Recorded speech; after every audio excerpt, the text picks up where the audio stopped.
Hello mga kasari. Kumusta kaya yung mga nanay? Solo parent, iniwan ng asawa, or kahit na may asawa pero walang trabaho yung asawa. Tapos sunod-sunod yung anak. Yan. Meron ako ditong inaalagaan ang aking nephew. Ayan. Nagkaroon ako ng tindahan, hindi na ganito yung mga anak ko. Malalaki na sila. So, pwede na silang utusan. Parang 10 years old yata yung bunso ko. Hanggang sa nag-13 siya. Hanggang sa ngayon, at my age, 30 na, meron na akong running 17 and turning 19 years old. Yung eldest. So, ano ako, late bloomer kasi. Ngayon lang ako nagdadala. Dalawang kami nga. Kami na spot. Pabili nga. Dalawang camel? Oo, ka na ng dugo. Bakit ito pa rin? Kaya sa bani. Hindi na mo ulit. Nasa yung camel? Pero sana pa sa spot ng dugo. Oh, car. Pagod nga saan, di ako nag-Yossi. Ayun. Ito Yossi. Ay, ganito ano? Okay. Ano nga? Isang ano? Pabili nga. Isang pampers na. Ito. 5. Ilan? Adiyo. Puwan na ang bad. Anong pampers? Pag guminto pa naman dyan yung bad. Anong brand? June na happy? Saka po, green brand po. Apat mga mogad sa kayo. At saka, Yung tatlo na ba? ano pa? Yung tatlo na bago. Ay, naman yung Ha? isa, si Black na yun. Ano? Apat. Milo? Ito? Gatas po. Swak?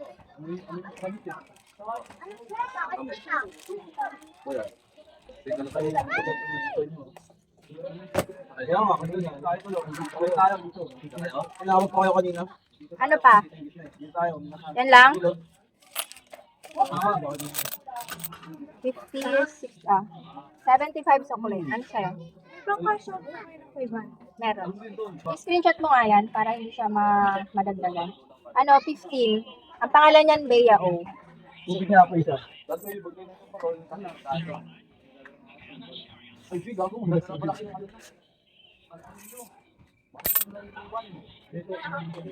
Pangarap ko. Book. May inabol ko kasi nila na Alam niya solo parent ako. 8 months pa lang yung bunso ko. Ako na lang mag-isang bumuhay siya. So,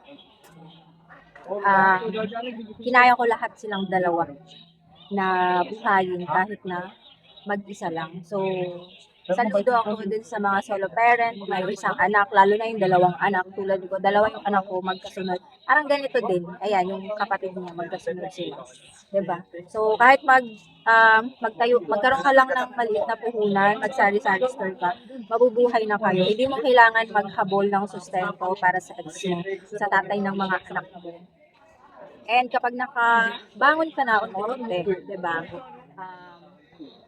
Mas magkakaroon ka ng time para sa sarili.